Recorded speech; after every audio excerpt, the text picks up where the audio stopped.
नमस्कार दोस्तों, stock market studies में फिर से एक बार आपको बहुत-बहुत स्वागत है। तो आज मैं फिर से आपके सामने कुछ इम्पोर्टेंट कंपनी के अपडेट शेयर करने वाला हूँ और बहुत दिनों के बाद कुछ नए कंपनी के बारे में चर्चा करूँगा, क्योंकि कुछ दोस्तों ने इस कंपनी के बारे में अपडेट पूछा है कि इस कंपनी का अभी आपके क्या व्यू है, ज़रूर मैं आपके साथ शेयर करूँगा। तो फर्स्ट जो कंपनी है उसके नाम है डेविस लैबोरेटरीज। तो डेविस लैबोरेटरीज जो है वो एक फार्मास्यूटिकल्स कंपनी है। तो फार्मास्यूटिकल्स कंपनी के अंदर नंबर वन पोजीशन में है डेविस लैबोरेटरीज और इस कंपनी का जो टोटल मार्केट कैप है करीबन करीबन 93,000 करोड़। तो इतनी बड़ी कंपनी है और इस कंपनी के जो मार्केट कैप है उस बेसिस में कंपनी बहुत अच्छा खासा काम भी कर रहा है। जैसे कंपनी का सेल्स का ग्रोथ देखेंगे तो 16% के आसपास है। सॉरी, प्रॉफिट का ग्रोथ 16% और सेल्स का ग्रोथ अराउंड 8 to 9% क्वार्टरली। और कंपनी एक रुपया भी कर्जा नहीं है, जीरो डेप्थ है कंपनी की, एक रुपया भी कर्जा नहीं है। और आरओसी देखेंगे तो 19% के ऊपर है। तो इसका मतलब एक जो इसका छवि बन रहा है, एक जो इसका इमेज बन रहा है वो अलग लेवल का है। और साथ ही साथ कंपनी के ऊपर जो क्वार्टर रिजल्ट है वो देखेंगे तो सेल्स 1700 करोड़ से 2500 करोड़ तक बना था, उसके बाद फिर से 1700 बना, फिर से 1800 करोड़ बना। आप कहेंगे सर कंपनी का तो सेल्स में तो ग्रोथ नहीं है। हाँ, सेल्स में ग्रोथ नहीं है, ये बात सही है। फिर भी कंपनी एक्सपेंस को कंट्रोल करने के बाद नेट प्रॉफिटेबिलिटी को 25% से ऊपर कंटिन्यूसली एवरेजली मेंटेन कर रहे हैं, तो एक अच्छी बात है। और कंपनी का जो अर्निंग पर शेयर वो भी 13-14% के ऊपर है, क्योंकि कंपनी का जो नेट प्रॉफिट है 306 करोड़ से इस बार कंपनी का 360 करोड़ के आसपास पहुंच चुके हैं। तो कंपनी फार्मास्यूटिकल्स इंडस्ट्रीज में बहुत ज्यादा कंपटीशन आपको हमेशा देखने को मिलेगा। उस कंपटीशन को बीट करके भी कंपनी आगे बढ़ रहा है, तो यही सबसे बड़ा खासियत पॉइंट है। और दूसरी पॉइंट ये है कि कंपनी के ऊपर जो इन्वेस्टर है वो देखेंगे तो म्यूचुअल फंड प्रोमोटर ने 51% होल्डिंग रखा, म्यूचुअल फंड ने 13% रखा और एफएस ने 14% और पब्लिक के पास 11% और एफ डीएस के पास, डोमेस्टिक इन्वेस्टर के पास 8%। इसका मतलब हर कोई इंस्टीट्यूशन इसके ऊपर रहना चाहते हैं। क्यों रहना चाहते हैं वो भी तो देख लीजिए। चलो मैं आपको दिखा देता हूँ।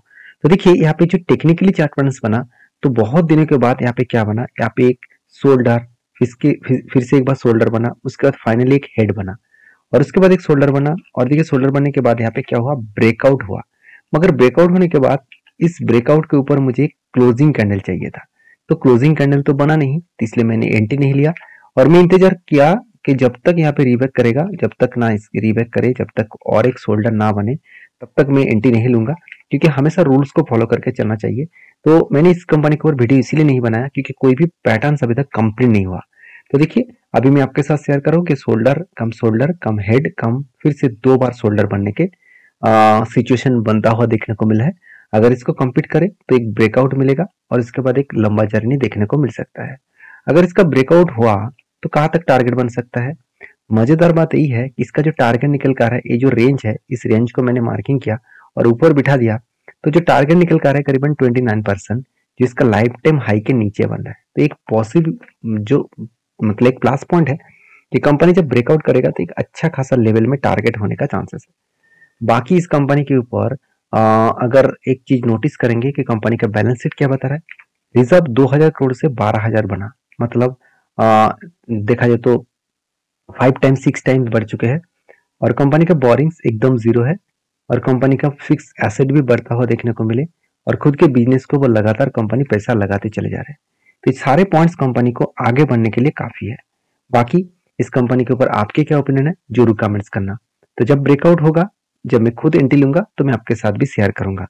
नेक्स्ट जो कंपनी है उसका नाम है ग्रीन पैनल इंडस्ट्रीज लिमिटेड। देखिए मान लेता हूँ कंपनी बहुत छोटा है, मगर इस फील्ड में कंपनी एक लीडर कंपनी है। अगर ग्रीन पैनल इंडस्ट्रीज के बारे में बात करूं तो प्लाईवुड इंडस्ट्रीज में कंपनी थर्ड नंबर रैंकिंग में आते हैं। तो जैसे सेंचुरी प्लाई नंबर वन में है, इसका मार्केट कैप कितना है, 15,000 करोड़। साथ ही साथ आप देखेंगे तो जो ग्रीन लैम्प इंडस्ट्रीज है वो कितना, 6,000 करोड़। और उसके बाद ग्रीन प्लाई इंडस्ट्रीज जो करीबन 4,000 करोड़ के मार्केट कैप है। इस कंपनी का पॉजिटिविटी क्या है, कंपनी का जो डेप्थ है, जितने सारे कंपनी है इसका कंपेटर उससे कम डेप्थ देखने को मिलेगा। हाँ, मान लेता हूँ कंपनी का सेल्स प्रॉफिट नेगेटिव में है, मगर कंपनी का जो प्रॉफिट ग्रोथ है वो बाकी कंपनी से जो एक्चुअली जो लॉसेस है वो लॉसेस कम किया है।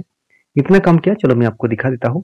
जैसे कंपनी का सेल्स का ग्रोथ आप देखेंगे तो सेल्स 317 करोड़ से 450 425 बना, 420 बना और 385 बना। तो अलग लेवल का सेल्स का ग्रोथ हुआ, एक्सपेंस को कंपनी मेंटेन किया, उसके बाद नेट प्रॉफिट 30 करोड़ से 60 करोड़ बना, 38 करोड़ बना और 35 करोड़ बना। मतलब कंपनी की रेंज के ऊपर कंपनी खुद के प्रॉफिटेबिलिटी को मेंटेन करके चले जा रहा है। तो इस बात को आपको याद रखना है कि कंपनी के ऊपर जो नेट प्रॉफिटेबिलिटी है वो कुछ इस तरीके से ग्रोथ होता देखने को मिले। और मुझे लगा इस जो जो यहाँ पे जो सिचुएशन बना वो सिचुएशन आगे बढ़ने के लिए बहुत ज़्यादा काफ़ी है, क्योंकि कंपनी के सिर्फ प्रॉफिट एंड लॉस नहीं, रिजर्व के बारे में बात करूँ तो रिजर्व भी बढ़ता हुआ देखने को मिले, बोरिंग्स भी कंपनी मेंटेनेंस किए और कंपनी का नेट प्रॉफिट वो भी अलग लेवल में ग्रोथ होता देखने को मिले। मतलब इसका अदर्स जो एसेट है वो भी लगातार बढ़ता हुआ देखने को मिले। तो अच्छा खासा एक हाई लेवल का ग्रोथेबल सिचुएशन बनता हुआ देखने को मिले है। तो एज ए इन्वेस्टर, प्रोमोटर्स से लेकर एफआईएस पब्लिक, हर किसी के पास आपको इन्वेस्टमेंट देखने को मिल चुका है। बाकी आपके क्या ओपिनियन है इसके ऊपर जरूर कमेंट्स करना, क्योंकि इस कंपनी के ऊपर जब मैंने ट्रेड लिया और ट्रेड लेने के बाद देखिए एक बिग फॉल हो गया। क्यों हो गया मैं पहले बोल चुका हूँ। कंपनी के जो अभी क्वार्टरली जो रिजल्ट है वो इस रिजल्ट थोड़ा सा अभी भी प्रेशराइज में है, क्योंकि पिछले क्वार्टर को कंपनी बीट नहीं कर पाया, पिछले सालों को भी बीट नहीं कर पाया, तो थोड़ा सा तो करेक्शन होगा। और जब मैंने एंट्री लिया था तब इसका प्रॉफिटेबिलिटी अच्छा था, क्वार्टर को वो बीट किए थे, तो इसी कारण की वजह से मैंने एंट्री लिया था। और अभी तो जब मैंने एंट्री लिया था तब इसका परफॉर्मेंस तो ठीक था, अभी थोड़ा सा परफॉर्मेंस करेक्शन हुआ है, तो जिसके चलते कंपनी के ऊपर एक बिग फॉल भी देखने को मिला, क्योंकि यहाँ पे शोल्डर कम हेड कम शोल्डर बना था। उसके बाद ब्रेकआउट भी हुआ, ब्रेकआउट कंफर्मेशन भी हुआ, जब रिटेस्ट किया तब मैंने एंट्री लिया और एंट्री लेने के बाद बिग फॉल हो गया। तो देखिए कहने का मतलब यही है कि हमेशा आपको पेशेंस के साथ बना रहना होगा। जब आपने सही तरीके से सही ढंग से अगर किसी कंपनी के ऊपर ट्रेड लिया, आपने सोच समझ कर लिया, तो उस कंपनी के ऊपर आज नहीं तो कल वो आपको टारगेट जरूर देगा। हाँ, एक बात क्लियर कट आपको मैं बताना चाहूंगा, यहाँ पे एक चीज को नोटिस जरूर करना कि जब जब करेक्शन हो रहा है तो कहाँ तक गिर सकता है उसकी एक मार्किंग कर लेना। तो कहाँ तक गिर सकता है, यहाँ पे देखिए एक स्ट्रांगली क्या है, कंपनी की एक सपोर्ट रेंज है, वो सपोर्ट रेंज करीबन 312 रुपीज के आसपास है। तो इस लेवल को टच कर चुके हैं, तो यहाँ से रीबैक कर भी कर सकते हैं, यहाँ से और भी गिर सकते हैं। तो मैं तो इस कंपनी के ऊपर कंटिन्यू जरूर करूंगा।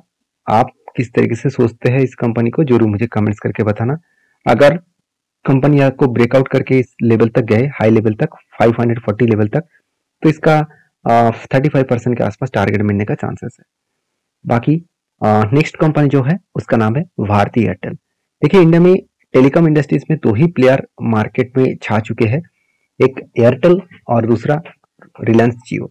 तो वोडाफोन आइडिया का तो धीरे धीरे करके नाम निशान ही बंद हो रहा है, क्योंकि कस्टमर डायरेक्टली वोडाफोन आइडिया से शिफ्ट होकर मतलब पोर्ट करके एयरटेल और जियो के कस्टमर बन रहा है। तो जहाँ पे डायरेक्टली फायदा इस दोनों कंपनी को मिल रहा है। अभी देखिए सबसे फायदा भारती एयरटेल को मिल रहा है। क्यों? क्योंकि रिलायंस जियो अभी भी रिलायंस के अंदर है, रिलायंस ने उसको अलग से डीमर्ज नहीं किया, अलग से मार्केट में लिस्टिंग नहीं किया, तो डायरेक्टली फायदा भारती एयरटेल को क्यों मिला है? क्योंकि किसी भी टेलीकॉम इंडस्ट्रीज के ऊपर निवेश करना आप चाहते हैं तो अकेला भारती एयरटेल ही ऐसे कंपनी है जो प्रॉफिटेबल में है, बाकी सारे कंपनी तो लॉसेस में है। जैसे आप देखेंगे तो पेयर कंपनीज को, तो भारती एयरटेल, वोडाफोन आइडिया, इस दोनों कंपनी को देखेंगे तो वोडाफोन आइडिया का तो हालत ही खराब है। कंपनी का जो क्वार्टरली जो प्रॉफिट ग्रोथ है वो इस बार आपको शायद इस तरीके से दिखे, मगर जो क्वार्टरली जो प्रॉफिट है तो बाकी कंपनी देखिए लॉसेस में है। तो भारती एयरटेल के जो सेल्स है वो 35,000 से इस बार बढ़ के 37,000 करोड़ बना, और एक्सपेंस को मिटाने के बाद 2,600 से 2,800 करोड़ बना। मतलब एक अलग लेवल का प्रॉफिटेबिलिटी ग्रोथ देखने को मिले। और इस तरीके से प्रॉफिटेबिलिटी ग्रोथ होने के कारण कंपनी के ऊपर जो बैलेंस शीट है वो भी देखेंगे तो कंपनी का रिजर्व लगातार बढ़ता हुआ देखने को मिले, और रिजर्व बढ़ने के कारण कंपनी के जो बोरिंग्स है वो भी बढ़ता हुआ देखने को मिले। क्योंकि कंपनी इतना बड़ा होने के बाद भी कंपनी कर्जा ज्यादा इसीलिए लेते हैं क्योंकि टेलीकॉम सेक्टर में एक प्रॉब्लम है। वो प्रॉब्लम क्या है? हर टाइम मेंटेनेंस और नया नया इंफ्रास्ट्रक्चर बिल्ड करना पड़ता है, हर टाइम मेंटेनेंस, हर दिन मेंटेनेंस करना पड़ता है, और इंफ्रास्ट्रक्चर का कंटिन्यू मेंटेनेंस करना पड़ता है, और इसके लिए बहुत ज्यादा खर्चा भी उठाना पड़ता है। तो इतना खर्चा कंपनी कहाँ से उठाएंगे? तो इसलिए कंपनी क्या क्या लोन लेकर काम कर रहा है। तो लोन इसका बहुत ज्यादा है। एक पॉजिटिव बात यह है कि लोन लेने के बाद भी कंपनी प्रॉफिटेबल में है।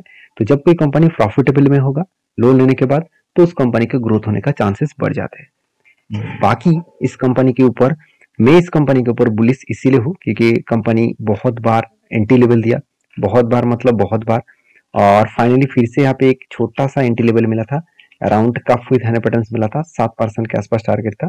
तो एक हफ्ते के अंदर अंदर टारगेट अचीव हुआ। और मैंने आपको ये भी बताया कि फिर से एक बार कंपनी एक पैटर्न क्रिएट कर रहा है। वो पैटर्न कुछ इस तरीके से है, यहाँ पे आप देख सकते हैं। कुछ इस तरीके से फिर से एक कप बना, मैं आपके सामने बना के दिखा रहा हूँ। तो यहाँ पे क्या बना, एक कप तो बन चुके हैं और उसके बाद एक हैंडल भी यहाँ पे चाहिए। तो मेरे हिसाब से यहाँ पे एक हैंडल पैटर्न यहाँ पे बनने की तैयारी कर रहे हैं। तो अगर हैंडल पैटर्न यहाँ पे कंप्लीट करे तो एक फिर से लंबा जर्नी होने का चांसेस है। लंबा मतलब जो टारगेट निकल कर आ रहा है एक 8 to 9% के आसपास टारगेट निकल कर आ रहा है। तो जब यहाँ पे ब्रेकआउट होगा तो फिर से एक छोटा सा टारगेट और एंटी और टारगेट लेवल मिल सकता है। बाकी देखिए इस तरीके से एंटी और टारगेट लेवल में मैं छोटे मोटे क्वांटिटी के साथ ट्रेड करता हूँ, क्योंकि जब हाई लेवल में कुछ इस तरीके से ट्रेड बनता है तो मैं थोड़ा सा रिस्क को मैनेज करके काम करता हूँ।